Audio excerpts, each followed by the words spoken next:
mueleze katika hutuba zenu, mueleze katika nyadhi zenu, katika nyadhi zenu mbalimbali mseme, katika hafalati mbalimbali mashekhe mseme. Msiposema umma utapotea, utaangamia, huu utakuwa hakuna jambo hapa. Nyinyi mkisema kila siku, mkisema mambo yataeleweka siku moja, hata kama sio leo au kesho.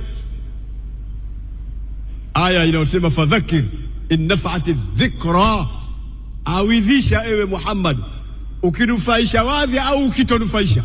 In nafa'ati dhikra haifasiriwi ukinufaisha wadhi peke yake, itakuwa tafsiri yako ni mbovu.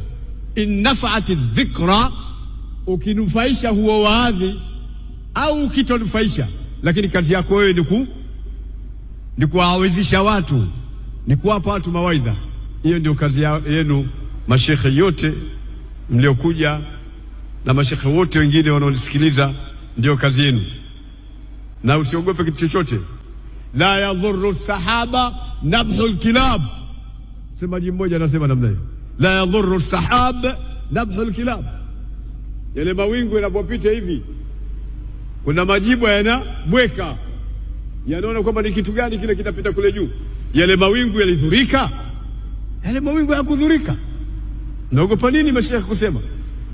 Anatokuwa na rais imenyamaza kimya, inatokuwa na serikali imenyamaza kimya, anatokuwa na mawaziri imenyamaza kimya. Sasa mmepataje hiyo nafasi ya kuwa mashekhe na kuwa walimu na kuwa watu wa kufanya kazi?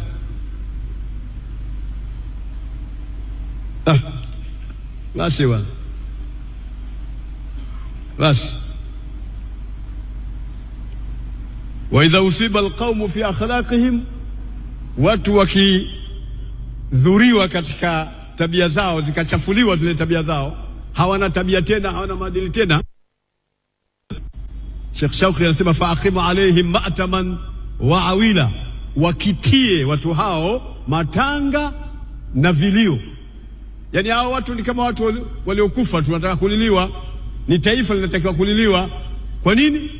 Halina maadili, limeachiwa tu, limekwenda hivi hivi tu, hakuna kitu chochote. Ndio yule mtoto mmoja anamwambia babie, baba, kwani walitumatuma kila mara, mbona walisumbua bwana? Sitongojea ujifie tu hapa tuchukue mali bwana. Wewe unahangaika afu unaendelea kula, unaendelea kuishi, wakati wako simekwisha bwana.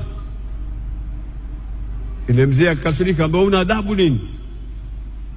Ondoka mbele zangu. Akamwambia, mzee sikiliza bwana, wewe umetangulia tu, lakini ningetangulia mimi pia ningekuzaa wewe.